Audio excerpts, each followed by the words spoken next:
Bonjour à tous, bonjour à toutes et bienvenue sur La Clé des Champs, le podcast qui donne la parole aux acteurs de l'agriculture française. Je suis Louise Lespard et j'ai hâte de vous amener avec moi dans cette aventure. Dans ce podcast, je vous permets d'en apprendre bien plus sur notre monde agricole en partant à la rencontre de personnalités remarquables qui œuvrent à faire briller nos campagnes. Je vous emmène dans les coulisses de nos fermes pour découvrir le quotidien de ces acteurs de l'ombre pourtant indispensables à notre pays. Aujourd'hui, j'ai le plaisir de me rendre à Saint-Sauveur d'Auvergne, dans le département du Puy-de-Dôme, pour rencontrer Elisabeth, apicultrice bio au milieu des volcans d'Auvergne. Elisabeth est la 4e génération d'apiculteurs. La question du métier qu'elle fera plus tard ne s'est jamais posée. Les abeilles sont sa raison d'être et ça se sent. Il faut dire que c'est un sujet fascinant. Ces dames sont régies par de véritables règles de société et sont organisées comme personne. Malheureusement, elles sont en déclin depuis les années 90 et elles jouent pourtant un rôle essentiel dans notre alimentation et notre environnement. En plus d'être passionnée, Elisabeth est pédagogue. Elle nous explique donc dans cet épisode tout ce qu'il faut savoir sur ces incroyables pollinisateurs. Bonne écoute!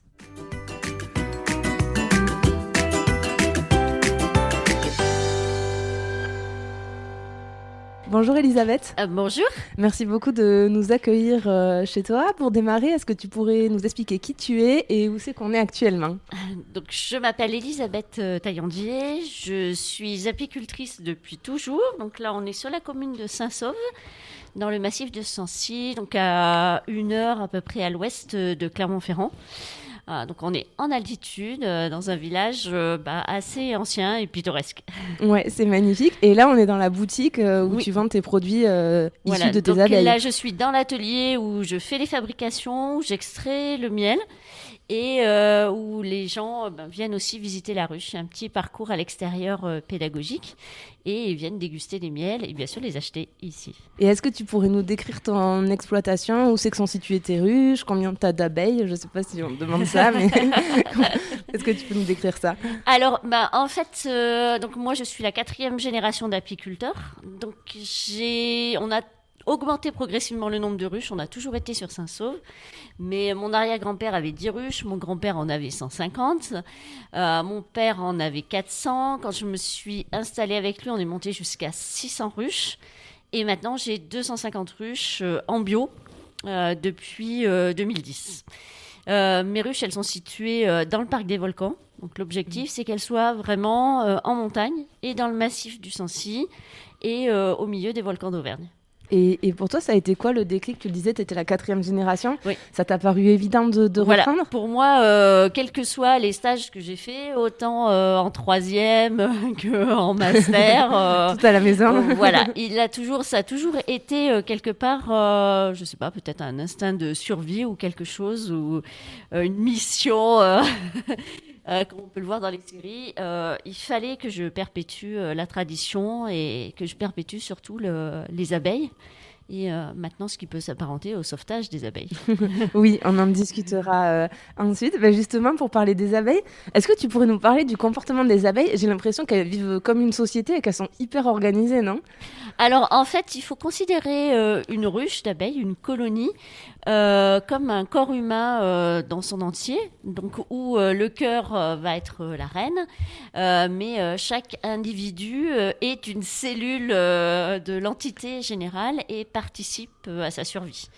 Donc si on en détruit quelques-unes, c'est un peu comme si on les ampute d'un bras, d'une main, voire on les tue carrément. Ouais. Donc une colonie d'abeilles est régie par un ensemble de codes, de messages chimiques et qu'elle perpétue depuis la nuit des temps. Et alors du coup, là, tu nous as parlé de la reine. Le rôle de la reine, c'est quoi ? C'est d'assurer la perpétuation, mais le transfert génétique et puis d'assurer la survie de la ruche puisqu'elle pond les œufs tout simplement. J'ai vu qu'elle restait à l'intérieur tout le temps et qu'elle ne faisait que pondre. Voilà. Elle sortait une fois. Ah oui, la seule fois où elle sort, c'est pour son vol de fécondation et puis c'est tout. Et après, elle garde les spermatozoïdes et j'ai vu qu'elle peut faire jusqu'à 2000 œufs par jour en été, c'est ça ? Donc elle va avoir plus de 700 000 spermatozoïdes. Et ce qui est merveilleux, c'est que les spermatozoïdes restent vivants dans le corps de la reine pendant à peu près 4 à 5 ans. Ah ouais. Nous, les femmes, c'est 3 jours. Impressionnant. Et ensuite, il y a les ouvrières, donc. Elles ont quel rôle, les ouvrières? Donc, les ouvrières, elles assurent l'intendance générale. En fait, ce sont elles qui, avec les outils dont elles disposent sur le corps et puis avec leur capacité de se repérer, d'aller visiter les fleurs, elles assurent à la fois tout ce qui va être l'élevage des œufs de la nouvelle génération, voire même d'une future reine. Elles assurent la construction de la ruche, donc elles sont maçons, elles assurent sa défense et bien sûr, elles vont pourvoir à la recherche de nourriture. Ces rôles-là que tu nous donnes, j'ai l'impression, en faisant mes recherches, que ça évolue au fil de la vie de l'abeille. C'est-à-dire qu'au début, elle nourrit les larves, ensuite elle bâtit la ruche, et ensuite elle a le droit de partir butiner à l'extérieur, c'est ça? Tout à fait. C'est exactement la même chose qu'un enfant. Un enfant, quand il naît, on ne va pas le mettre sur une chaîne de construction automobile. Eh bien, les abeilles, c'est la même chose. C'est-à-dire qu'une abeille qui naît, même si elle a sa taille adulte, n'a pas un cerveau qui est suffisamment mature pour lui permettre de se repérer dans l'espace et de retrouver sa ruche. En plus, à différents stades de sa vie, l'abeille va avoir des glandes qui vont s'activer. Donc la glande pour fabriquer la gelée royale ou la glande ciliaire ensuite. Et donc ces glandes ne font fonctionner que pendant une période particulière de la vie de l'abeille. Ce qui est quand même assez incroyable, c'est que même si elle... je suis bavarde parce que j'adore ça. C'est hyper intéressant, tu peux y aller. Même si cette glande, au bout d'un moment, s'atrophie, imposant à l'abeille de changer de métier, elle peut être capable, en cas de problème, de réactiver sa glande ciliaire, par exemple, pour fabriquer à nouveau de la cire, alors que normalement, elle est trop vieille. Et alors, pourquoi l'abeille elle est attirée par les fleurs? Parce que d'abord, c'est sa source de nourriture. Ensuite, avec le nectar et le pollen, c'est ça? Voilà, tout à fait. Donc, elle va trouver de quoi se nourrir sur les fleurs, mais on est sur un échange gagnant-gagnant, puisque la fleur a besoin de l'abeille, de l'insecte pollinisateur en général, hein, pas seulement notre abeille à nous. Il y a plusieurs dizaines de variétés d'abeilles qui sont différentes, qui remplissent la même mission. Donc la fleur a besoin de l'insecte et l'insecte a besoin de la fleur. Donc l'un et l'autre mettent en place des mécanismes d'attraction avec des couleurs, des arômes et puis surtout une richesse en pollen ou en nectar suivant les fleurs qui va être tout l'intérêt pour l'insecte. Tu le disais, effectivement l'abeille elle a besoin de se nourrir avec la fleur et c'est vrai on l'apprend pourtant au collège, mais on ne le retient pas assez que les végétaux sans les abeilles, ils se reproduisent pas, puisqu'en fait l'abeille, de ce que je voyais, elle prend le pollen un peu sur son corps en butinant les fleurs pour aller récupérer le nectar. Du coup, elle transfère le pollen d'une fleur à l'autre, et le pollen est l'équivalent presque d'un spermatozoïde qui va féconder le pistil de la fleur suivante, ce qui permet aux végétaux de se reproduire. Oui. Et on l'oublie, ça. Donc après, oui, on l'oublie. Alors la pollinisation, elle est assurée soit par le vent, soit par les insectes. Donc le vent nécessite qu'en fait la plante produise énormément de pollen. Ce sont ces pollens auxquels on est allergique. D'ailleurs, c'est ceux qui nous font éternuer parce que la plante doit en produire beaucoup pour qu'il y en ait un peu qui aille sur la fleur d'à côté. Alors que quand la plante produit du pollen mais utilise l'insecte pour transporter son pollen, comme la mission est accomplie à tous les coups, on a des plantes qui produisent moins de pollen et la pollinisation qu'on appelle croisée est indispensable pour certains végétaux. Et ça nous permet d'avoir à peu près une alimentation variée. 70% de ce qu'on mange dépend des insectes pollinisateurs. Oui, c'est ce que je voyais, c'est incroyable. Et justement, en parlant de ce qu'on mange, il y a le miel. Est-ce que tu pourrais nous expliquer comment les abeilles elles fabriquent ce miel? Alors, le miel, en fait, est issu du nectar des fleurs, qui à la base est un liquide sucré très riche en saccharose. Et l'abeille va avaler ce nectar et à l'intérieur de son estomac, qu'on appelle le jabot, elle va le digérer, elle va le transformer en miel, elle va l'enrichir de façon... Et c'est ça qui est fabuleux parce que l'abeille domestique, enfin qu'on dit domestique, même si ce n'est pas le cas, est le seul insecte sur la Terre à être capable de fabriquer à partir du nectar des fleurs un produit très riche et très concentré qui va pouvoir se garder pendant des mois, voire des années, puisque ce miel doit lui assurer sa survie pour l'hiver. Elle va s'en nourrir l'hiver, donc il faut qu'on ait un produit qui soit très concentré en sucre, très varié, très riche, pour qu'elle ne meure pas de faim. Et je voyais que c'était le fait que les butineuses reviennent, il y a déjà une première transformation chimique dans le jabot, et ensuite les butineuses rentrent dans la ruche, et à ce moment-là, elles s'échangent le nectar qu'elles ont récolté avec les autres abeilles, et c'est ça aussi qui crée un liquide un peu comme du sirop au début. Ce qui se passe, c'est qu'une butineuse, comme elle a besoin du soleil pour se repérer, elle ne peut travailler que quand il y a du soleil. Donc déjà, quand il pleut, comme on a eu ces derniers temps, elle ne travaille pas. Quand il fait froid, elle ne travaille pas. Et de toute façon, les plantes ne produisent pas de nectar. Donc notre abeille qui va sortir un jour de beau temps comme aujourd'hui, il y a un caractère d'urgence. Elle doit rapporter un maximum de nectar à la ruche. Donc dès qu'elle arrive dans la ruche, elle le transmet automatiquement à une autre abeille, qui elle reste à l'intérieur et qui va assurer son déplacement et son stockage à l'intérieur de la ruche. Mais c'est pas encore du miel.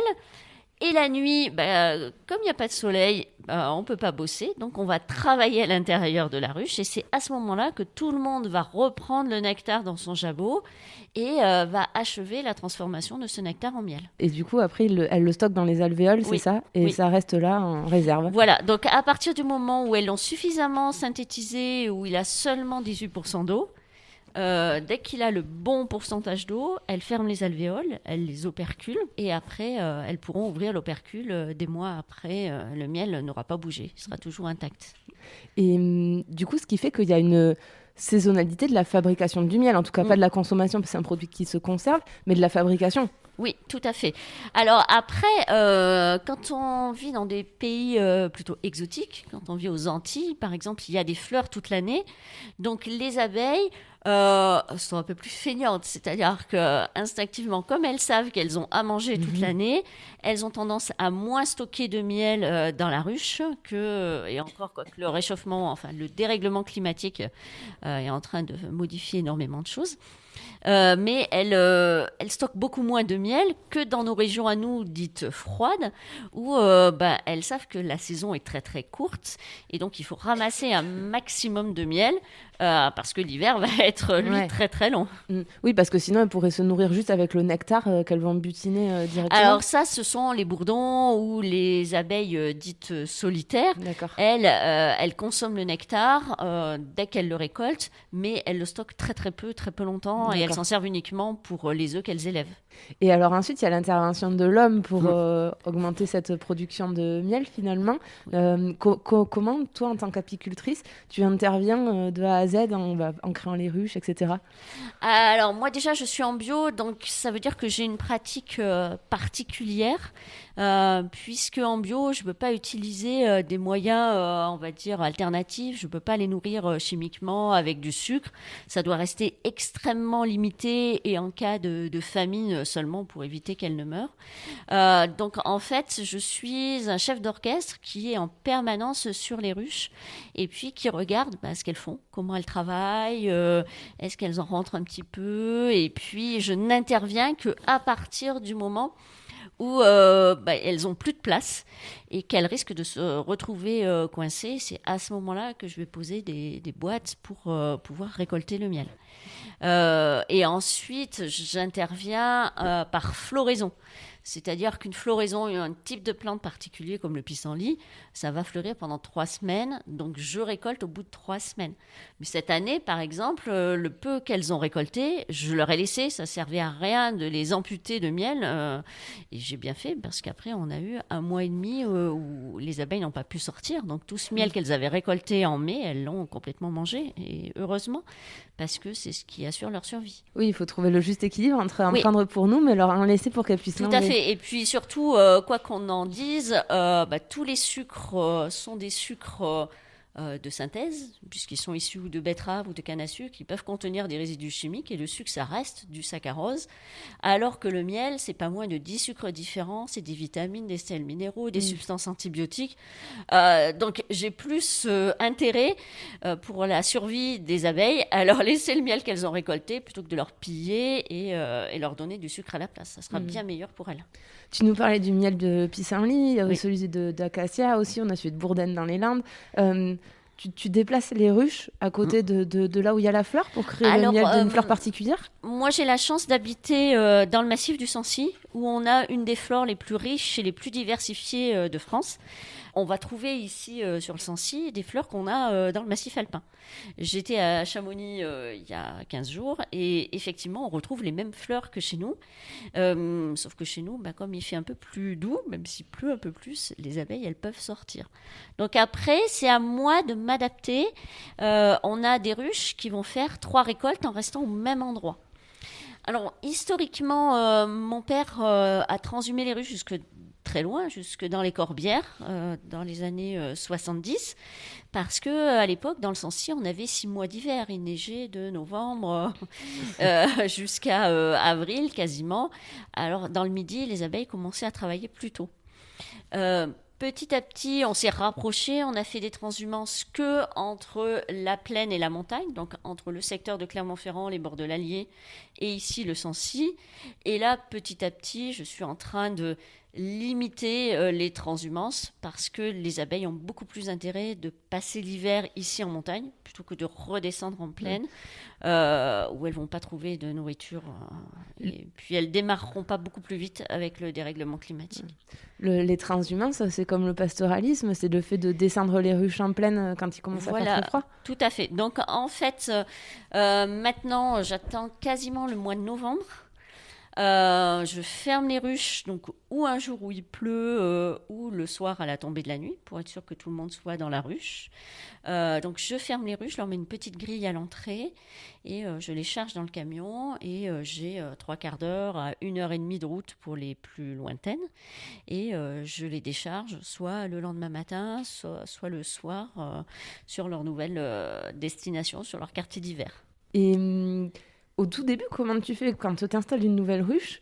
Donc j'ai vu qu'il y avait des rayons dedans qui étaient déjà avec les alvéoles préfabriquées pour limiter le travail des abeilles et les aider dans la fabrication. Oui. Mais après, pour mettre une colonie d'abeilles dedans, comment ça se passe?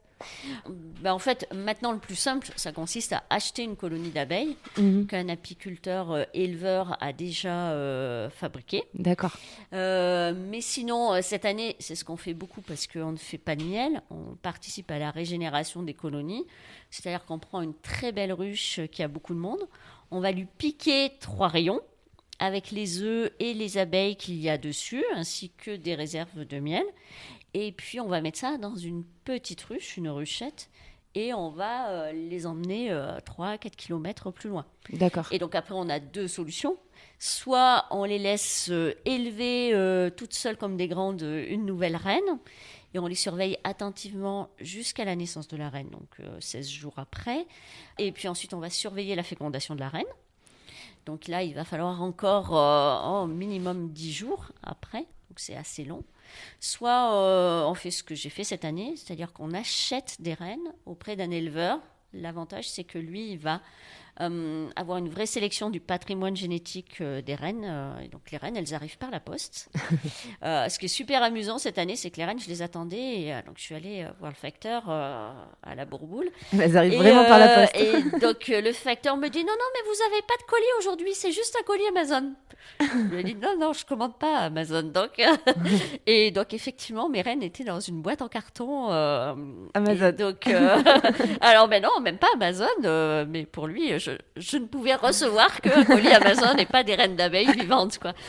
Et donc, mes reines arrivent dans des petites cages et je les introduis dans ces petits paquets avec les abeilles et l'acceptation, là, se fait assez vite. Elles sont tellement contentes d'avoir une nouvelle reine qu'au bout de 48 heures, la reine est libérée et que là, les reines que j'ai reçues la semaine dernière, elles sont déjà en train de pondre à nouveau. D'accord, ok. Mais comment on les repère, les reines, au milieu de toute elles cette sont quand même ruche plus grandes que les ouvrières.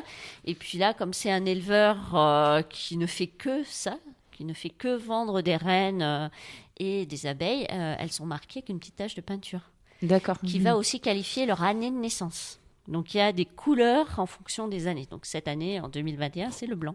Ok. Et combien de temps ça vit, une abeille? Et une reine, Alors une ouvrière, c'est reine, elle pareil? peut vivre 5 ans. D'accord.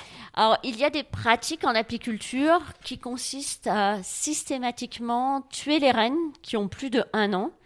Parce que la reine va être à son maximum de ponte sa deuxième année de vie, puis après sa ponte va décroître. Moi, je trouve que cette pratique est trop barbare. Je ne tue les reines que si la colonie est déséquilibrée ou si elle a des pathologies, des maladies par exemple. Mais j'aime pas tuer les reines. Et ensuite, donc, les abeilles font le miel.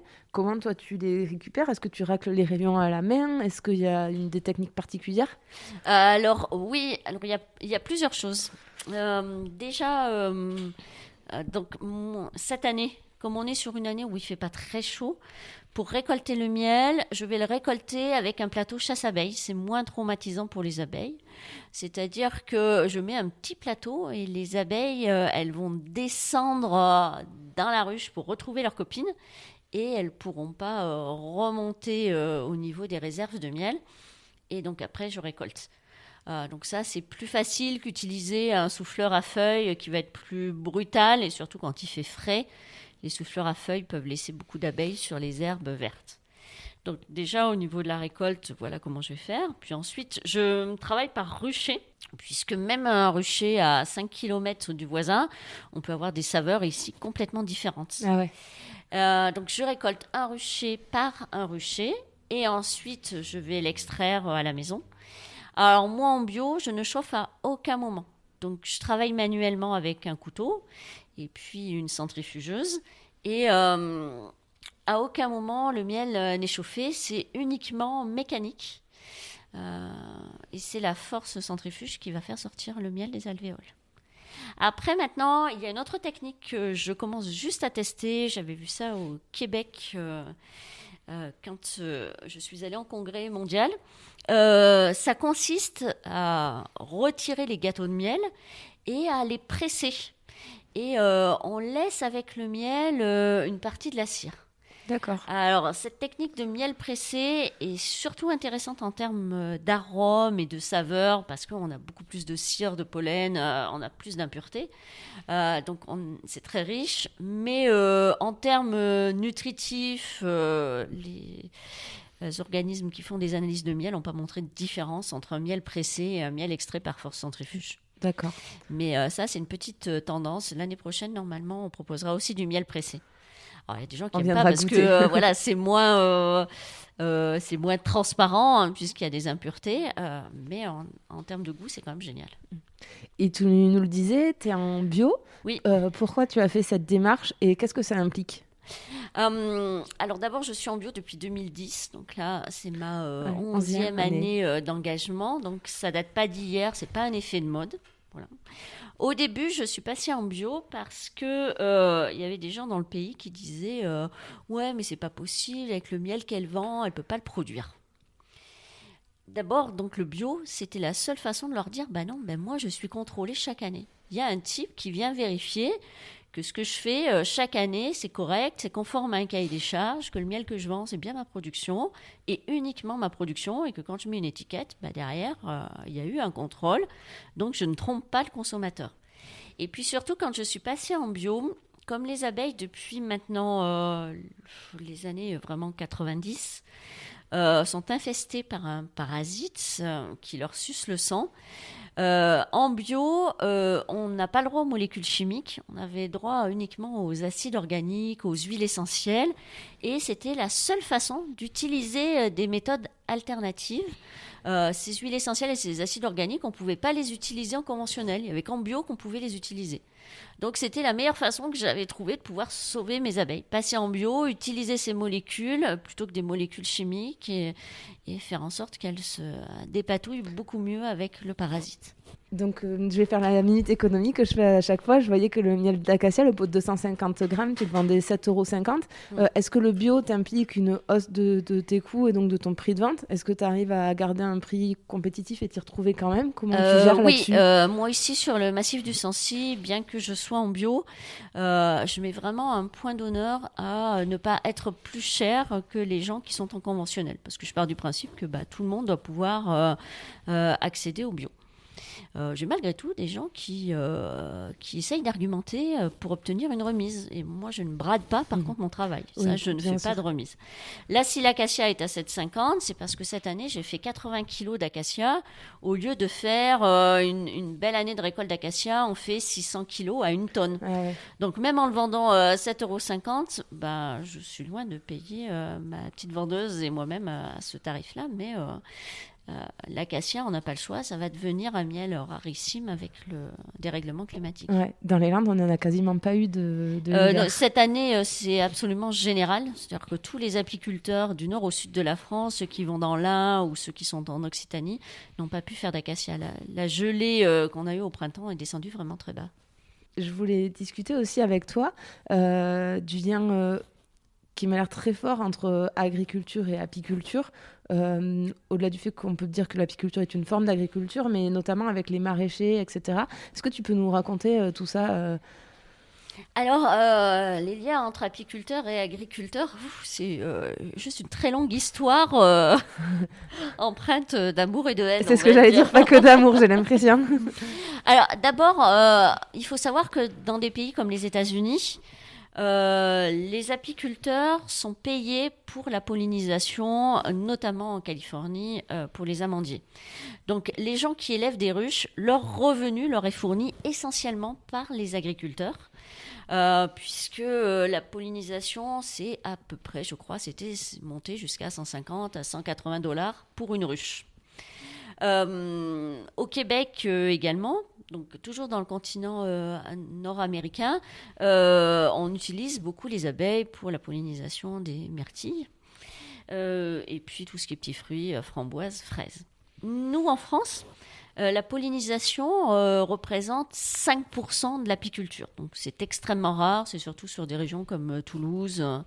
Bon, c'est assez peu. Donc les apiculteurs en France vivent de la production de miel. Ensuite, ce qui se passe, c'est que il y a eu de gros conflits entre les apiculteurs et les agriculteurs. Alors pas vraiment les agriculteurs en fait, ceux qui leur vendent des semences, parce que il y a eu des semences qui ont été enrobées de produits chimiques et on s'est aperçu que ces produits chimiques étaient avalés par l'abeille quand elle butinait la fleur, donc essentiellement les colzas, les tournesols, et ça finissait par les tuer. Donc au bout d'un moment, tout le monde a dit non, c'est pas vrai, c'est vous les apiculteurs qui êtes responsables, vous savez pas vous occuper de vos abeilles comme il faut. Finalement, les semenciers, quand ils mettent sur le marché des semences, maintenant, ces semences ne produisent pas de nectar. Donc, si elles ne produisent pas de nectar, les abeilles ne vont pas les visiter. Donc, comme ça, on n'est pas embêté.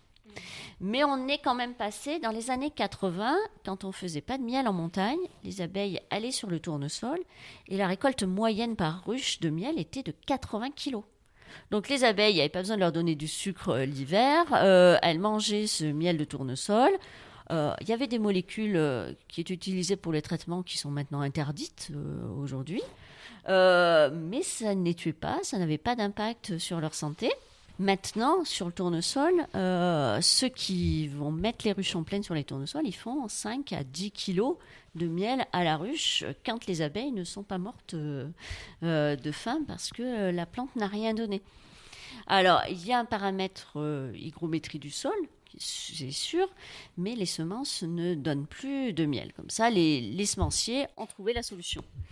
Ensuite, parallèlement à ça, la diversité de la nourriture pour les abeilles a énormément baissé dans les zones de plaine. Donc, elles ont remis les cultures, comme tout est nettoyé, qu'il n'y a plus de haies, qu'il n'y a plus rien du tout, elles ont très très peu à manger et elles ont du mal à survivre. Alors nous, en montagne, ce qui va nous préserver ici, ça va être la zone Saint-Nectaire, parce qu'on est sur une des plus vieilles AOC de France, avec donc des paysans qui ne peuvent pas faire d'ensilage et qui sont obligés d'avoir des prairies fleuries naturellement. Donc ça donne aux abeilles une petite nourriture supplémentaire. Mais nos collègues, par exemple, qui sont sur la lavande, connaissent aussi des problèmes similaires aux apiculteurs qui sont en plaine, parce que maintenant, la lavande, elle est à peine fleurie qu'elle est déjà coupée. Parce que, soi-disant, que ça permet une richesse supplémentaire, enfin plus d'arômes. Ici, les grandes tendances, la Chambre d'agriculture, c'est de dire il faut surtout couper l'herbe pour nourrir les vaches avant qu'elle arrive à la fleur, parce qu'elle utilise toutes les protéines et ça sera moins intéressant pour les vaches. Dans la réalité, on sait, j'en ai discuté hier avec un agriculteur, les vaches, elles mangent énormément d'aliments. Le modèle qu'instillent les chambres d'agriculture auprès des agriculteurs, bon, pour l'instant, ils ne savent pas trop sur quel pied danser. Ce qui est sûr, c'est qu'un agriculteur, maintenant, qui va faire de la viande, quand il vend sa viande sur pied à 3,50 € le kilo, on ne peut pas lui demander en plus d'avoir un engagement agro-environnemental. Effectivement, j'ai l'impression qu'il y a tout un compromis à retrouver parce que l'agriculture, notamment le maraîchage, tous ceux qui ont des vergers, etc., ont besoin des abeilles pour polliniser. Oui. Tu l'as dit, c'est une grosse part de notre alimentation. On a tous besoin des abeilles. À la fois, les agriculteurs, ils ont besoin de produire pour avoir des revenus, tu le dis, et donc il va falloir trouver un moyen de rééquilibrer tout ça. Et je lisais un rapport de l'INRAE qui proposait des solutions qui semblent, alors c'est facile à dire quand on n'a pas d'exploitation, mais pas si compliqué que ça, en mettant des fleurs en bord de champs, notamment, des choses comme ça, pour essayer de redonner ça aux abeilles. Alors oui, c'est super amusant parce que quand on était au Québec, il y avait une étude donc, sur ce congrès international qui avait montré, donc on était sur des régions d'Amérique du Nord, je ne sais plus, je crois que c'était le Maine, où il n'y avait que du soja et du maïs OGM. Donc avec des champs mais à perte de vue et puis plus rien, vous imaginez comme il peut y avoir aux États-Unis. Et ils avaient fait des tests en mettant une bande enherbée autour de chaque champ avec des fleurs, mais sur 300 mètres, donc c'est vraiment rien du tout. Et on avait vu revenir les insectes pollinisateurs à une vitesse phénoménale. Donc même, je ne veux pas me faire le chantre des traitements et des OGM, mais même dans des zones qui peuvent être polluées comme ça par les produits chimiques, il suffit juste de mettre quelques petites fleurs pour que les insectes reviennent à nouveau et de quoi survivre. Donc voilà. Parce qu'au-delà de tout ça, on a intérêt, nous humains, à ce qu'il y ait un maximum d'insectes qui persistent dans le temps et qui soient capables de se reproduire, que tout le monde ne disparaisse pas. Parce qu'au bout d'un moment, si tous les insectes disparaissent, on va se retrouver avec des problèmes d'alimentation, nous humains. La machine ne permettra pas la pollinisation de toutes les plantes qui nous nourrissent. C'est pas possible. Mais je suis contente d'échanger sur le sujet avec toi parce que mine de rien, c'est un sujet qui est revenu dans plusieurs épisodes. J'avais vu Floriane qui est maraîchère qui installe des ruches dans ses serres. Pareil, Mathieu Tissot avec ses vergers de pommes et de poires. Et j'en ai discuté aussi avec Thierry Beillet qui est agriculteur et on a parlé des néonicotinoïdes autour de la betterave. Je le conseille à tous les auditeurs aussi pour avoir aussi l'autre côté du truc où il nous disait les néonicotinoïdes c'est la seule solution pour lutter contre les pucerons. C'est un pesticide qui désoriente les abeilles notamment et qui participe au déclin des abeilles, mais aujourd'hui les agriculteurs sont complètement démunis, ils n'ont pas d'autre solution, donc ça, c'est difficile de avec le modèle économique actuel. Là, il faut quand même mettre un bémol dans le sens où, oui, c'est la seule solution, parce que toutes les molécules, c'est la même chose que l'industrie pharmaceutique, c'est-à-dire qu'on a plein de molécules qui sont efficaces, mais qui sont tombées dans le domaine public, donc qui ne rapportent plus aux industriels. Donc les paysans ne peuvent pas les acheter. Elles ne sont plus commercialisées. Donc, ils n'ont pas d'autre choix que d'acheter des néonicotinoïdes. Donc, après, il faut faire intervenir le législateur parce que, on s'aperçoit qu'il y a tel ou tel scandale sur les abeilles et tout et tout. Et après, là, on parle de l'agriculture, mais je voyais aussi que nos modes de vie, de manière générale, c'est-à-dire l'urbanisation, les villes, la pollution, on en parle peu de tout ça parce que ça arrange sûrement tout le monde de moins s'en parler, mais ça a aussi un impact. Oui, tout à fait. Alors, tout de suite, la grande mode, effectivement, pour contrer un petit peu cette urbanisation excessive, c'est de mettre des ruches sur les toits à Paris, etc. Ça nous Alors donne là, bonne conscience. ce genre de truc, c'est complètement incroyable et puis contre-productif, en fait. Parce qu'on a fait des analyses du miel de Paris, on s'est aperçu que la quantité de métaux lourds qu'il pouvait contenir, c'était absolument phénoménal. Mais bon, ça, c'est une chose. Et ensuite, ça permet à un industriel de montrer son engagement agroécologique parce que voilà, il a mis des ruches, il est super content. En plus, c'est défiscalisable, c'est génial. On dit aux particuliers, il faut mettre une ruche dans votre jardin. Mais enfin bon, là, ils connaissent pas l'abeille. Ils se retrouvent à se dire ah non, mais il faut surtout pas les traiter, il faut surtout pas les soigner parce que on sait jamais. Et donc ces abeilles se retrouvent infestées de maladies que nous, apiculteurs professionnels, on va ensuite attraper. Et surtout moi qui suis en bio, qui n'ai pas le droit aux molécules chimiques pour soigner les abeilles, ça augmente mon travail. Alors il existe des formules qui sont quand même très sympas avec le biais des ruchers écoles, où ça permet d'avoir des générations, les petits vieux, les enfants, tout le monde peut dans le rucher école s'occuper des abeilles et on a des abeilles qui sont correctement entretenues. Mais l'idée d'avoir une ruche dans son jardin, surtout quand on est en ville ou en banlieue, ça sert juste à enrichir le lobby des fabricants de matériel apicole. Et en plus, avec une conséquence, c'est que ça pousse à l'élevage intensif de reines d'abeilles. Et au niveau du potentiel génétique, on a des abeilles qui sont poussées un petit peu comme des vaches qui doivent produire tant de litres de lait. Donc, c'est des abeilles qui sont élevées pour faire de l'abeille.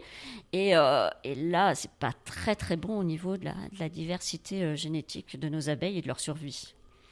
Ok, je pousse très très loin le raisonnement, mais bon, des fois, il faut être plutôt mesuré. Après, la seule solution, selon moi, consiste à faire confiance à des agriculteurs, de préférence engagés en bio. Maintenant, de plus en plus d'agriculteurs s'engagent en bio avec des multi-activités. Le maraîchage, c'est très prenant, mais ils font du maraîchage, ils ont des abeilles. Il vaut mieux faire confiance à ces agriculteurs et ça permet aussi à chacun de montrer son engagement écologique. Il participe, ça coûtera de toute façon moins cher que d'acheter une ruche et de la mettre au fond du jardin parce que l'année d'après elle sera morte. Et ça permet à des agriculteurs aussi de survivre sur des petites exploitations, et ça c'est beaucoup plus intéressant. Et pour finir, clôturer ce chapitre, je vais te poser la question de l'auditeur. C'est Julien qui te demande quelles seraient les conséquences s'il n'y avait plus du tout d'abeilles, si on arrive à une extrême. Petit à petit, c'est ce qu'on a pu voir dans certains documents de science-fiction, hein, si on va finir par manger des pilules. Parce Bon que appétit. de toute façon, il n'y a que les céréales qui n'ont pas besoin des insectes, donc le blé, le maïs. Donc voilà la qualité de notre alimentation, c'est essentiellement ça. Mais après, c'est clair qu'on n'a plus de fruits et de légumes. Donc si on veut avoir une alimentation équilibrée, il faudra manger des petites pilules chimiques. Et donc, selon toi, c'est quoi les solutions pour ne pas en arriver là et enrayer cette baisse des abeilles? Oh là là. La question est large. Moi, à mon faible niveau, j'essaye de préserver les abeilles, même si ça devient de plus en plus difficile. Et je trouve que la seule chose dont il faut avoir conscience aujourd'hui, c'est le réchauffement climatique. Donc c'est notre attitude à chacun avec les voitures, le plastique, notre mode de consommation. Moi, je le vois au quotidien, hein. J'ai des gens qui veulent absolument maintenant avoir tous les miels à tous les moments de l'année. Ça, il n'y a que l'importation qui permette de satisfaire ces gens-là. Donc il va falloir vraiment revoir notre mode de consommation, autant sur les fruits et légumes, sur la viande que sur le miel, et mesurer vraiment l'empreinte qu'on va avoir sur notre environnement. Donc, on le voit ces derniers jours là, avec la catastrophe qu'il y a eu en Belgique, ce n'est qu'un début. Et notre bilan carbone, il est complètement catastrophique. Donc la seule chose qui est importante, moi je fais à mon niveau. J'essaye de préserver l'abeille autant que possible. Donc c'est ma mission. Mais il faut aussi que chacun y mette du sien et puis revoie sa façon de consommer. Eh bien, je vais maintenant passer à mes questions de fin. La première, c'est qu'est-ce qui te rend fière à toi d'être apicultrice? Alors, être capable de préserver, enfin de perpétuer la tradition, c'est sûr.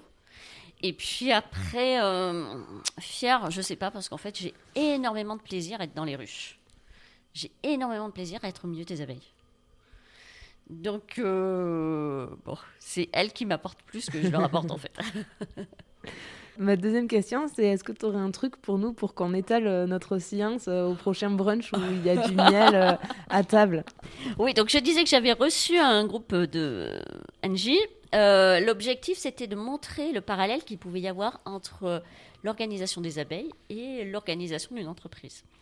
Et donc, ils étaient 16 personnes, dont 10 messieurs. Donc déjà, les cadres dirigeants d'Engie, c'est essentiellement masculin. Ils sont repartis complètement déprimés parce que je leur ai dit, non, dans la ruche, ce sont les filles qui décident. Il y a un pouvoir hiérarchique qui est très appuyé, puisque c'est la reine qui décide et qui est sûre de son autorité et qui s'assure de son autorité en fabriquant des hormones. Donc comme ça, elle est sûre qu'elle n'est pas compromise. Et d'une, mais surtout, les mâles, non seulement ils n'ont pas d'outils pour travailler, mais ils sont plus gros que les autres, ils font rien, ils ne servent qu'à la reproduction et encore tous n'y arrivent pas. et à la fin de l'été, ce sont les abeilles qui décident qu'ils ne passeront pas l'hiver, donc elles leur suppriment toute nourriture. Ah ouais. Et on est sur des sociétés qui marchent parfaitement bien. Parce que les mâles n'ont pas de dard, donc ils ne peuvent pas piquer, ils donc peuvent pas les défendre. mâles n'ont pas de dard, ils peuvent pas avoir de la place pour tout dans leur abdomen, c'est-à-dire avoir un dard et puis assurer la survie de l'espèce. Donc voilà, la nature les a pas pourvus de dard. Très bien, donc si on se fait piquer, ce sera par une femelle, forcément. Oui, forcément. Mais l'avantage, c'est uniquement si vous l'embêtez. Et la reine, quand elle pique, ne pique qu'une autre reine. D'accord. Elle ne nous pique pas, nous. Ah ouais, Donc, d'accord. les reines, je peux les chatouiller, même sur le ventre. Ah, Elles ne incroyable. vont pas me piquer. Ok, d'accord. Et ma dernière question, c'est où c'est qu'on peut te contacter, où c'est qu'on peut commander ton miel? Alors, donc, l'idéal et le plus simple, c'est toujours de venir à la ruche, donc de venir faire un tour dans notre beau Sancy, à Saint-Sauve. Et puis ensuite, sinon, on retrouve mes produits sur mon site internet ruchedesvolcans.com, ruche au singulier.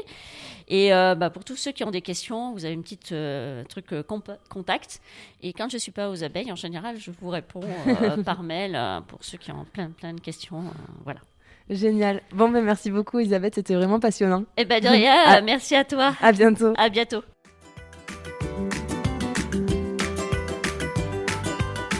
J'espère que cet épisode vous aura plu. Si c'est le cas, n'hésitez pas à laisser une note 5 étoiles ou à en parler autour de vous. Ça m'aiderait énormément pour faire connaître le podcast. Merci beaucoup et à bientôt pour prendre ensemble la clé des champs.